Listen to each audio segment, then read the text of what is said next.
तो चलिए आज चलते हैं एक सफर पर, एक ऐसे द्वीप पर जहां की हवाओं में आज भी एक अमर प्रेम कहानी गूंजती है। ये कहानी है स्पर्श किताब से ततारा और वामिरो की। पर रुकिए, ये सिर्फ एक लव स्टोरी नहीं है। ये एक ऐसे बलिदान की कहानी है जिसने एक बहुत पुरानी, एक बहुत ही कठोर परंपरा को हमेशा के लिए बदल कर रख दिया।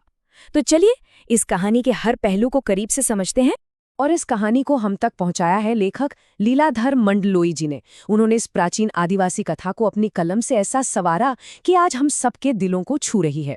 तो एग्जाम की तैयारी के हिसाब से हमने इस चैप्टर को 5 हिस्सों में बांट दिया है। पहले कहानी का इंट्रोडक्शन होगा, फिर हम मिलेंगे कहानी के किरदारों से, फिर देखेंगे कि कैसे उनका प्यार परंपरा से टकराया, और आखिर में जानेंगे कि उनके त्याग से समाज में क्या अच्छा बदलाव आया। तो चलिए सबसे पहले मिलते हैं इस कहानी के हीरो और हीरोइन से, वो दो लोग जिनकी वजह से ये पूरी कहानी बनी। तो कहानी का हीरो है ततारा, पासा गांव का एक नौजवान। और हाँ, एक बात का ध्यान रखिएगा, एग्जाम में अगर ततारा का कैरेक्टर स्केच लिखने को आता है तो ये पॉइंट्स बहुत काम आएंगे। वो देखने में सुंदर और ताकतवर तो था ही, पर दिल का उतना ही नेक और मददगार भी था। सब उसकी इज्जत करते थे क्योंकि वो किसी की भी मदद के लिए हमेशा हाजिर रहता था। ततारा की एक और पहचान थी, उसकी लकड़ी की तलवार जो हमेशा उसकी कमर पर बंधी रहती थी। लोगों का मानना था कि भाई ये कोई मामूली तलवार नहीं है, इसमें कोई दैवीय शक्ति है। और याद रखिएगा, यही तलवार कहानी के क्लाइमैक्स में सबसे बड़ा रोल प्ले करने वाली है। और अब मिलते हैं कहानी की हीरोइन वामिरो से।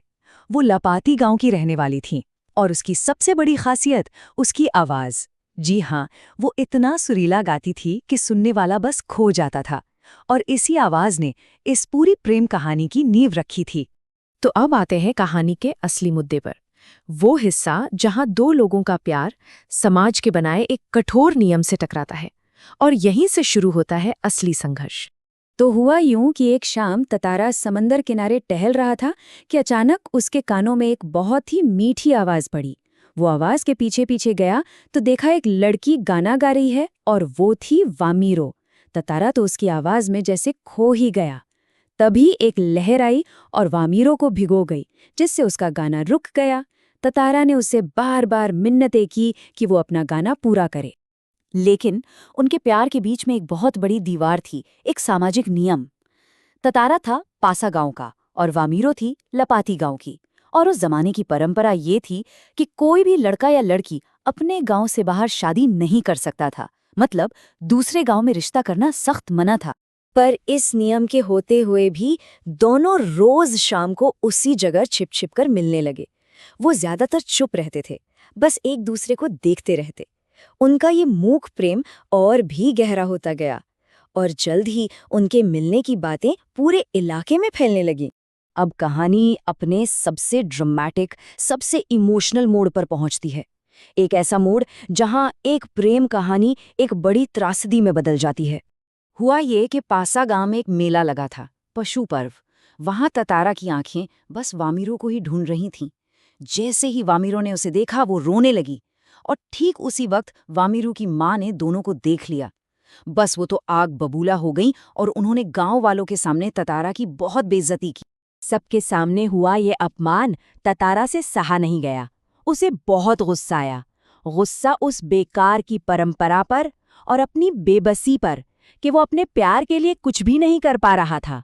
और फिर गुस्से और दुख से भरे ततारा ने अपनी वो दैवीय तलवार निकाली और पूरी ताकत से उसे जमीन में गाड़ दिया। उसका गुस्सा किसी इंसान पर नहीं, बल्कि धरती पे निकला। ये कहानी का सबसे बड़ा टर्निंग पॉइंट है। और फिर जो हुआ उसकी तो किसी ने कल्पना भी नहीं की थी। ततारा उस तलवार को जमीन में घसीटता हुआ बहुत दूर तक ले गया, और जहां जहां वो तलवार चली वहां वहां से धरती फटने लगी। देखते ही देखते पूरा द्वीप 2 टुकड़ों में बट गया। इस बंटवारे ने ततारा और वामिरो को हमेशा के लिए अलग कर दिया। ततारा जिस जमीन के टुकड़े पर था वो समंदर में डूबने लगा और वो लहरों में कहीं खो गया। दूसरी तरफ वामिरो भी ततारा के गम में पागल सी हो गई, और कुछ दिन बाद वो भी कहीं गायब हो गई। और इस तरह दोनों प्रेमियों का एक दुखद अंत हुआ। लेकिन क्या उनकी कुर्बानी बेकार गई? बिल्कुल नहीं। उनकी कहानी यहाँ खत्म नहीं होती। उनके बलिदान का उस समाज पर इतना गहरा असर पड़ा कि सब कुछ बदल गया। चलिए देखते हैं कैसे। उनकी मौत एक दुखद घटना थी, लेकिन उसी मौत ने सदियों से चली आ रही एक कठोर परंपरा को तोड़कर रख दिया। और इसी के बाद निकोबार द्वीप समूह में एक बहुत ही अच्छा और जरूरी बदलाव आया। सबसे बड़ा और अहम बदलाव ये हुआ कि इस घटना के बाद निकोबार के लोगों ने दूसरे गांवों में भी शादी ब्याह करना शुरू कर दिया। जिस अन्यायपूर्ण परंपरा ने ततारा वामिरों की जान ली, उनकी मौत ने उसी परंपरा को हमेशा के लिए खत्म कर दिया।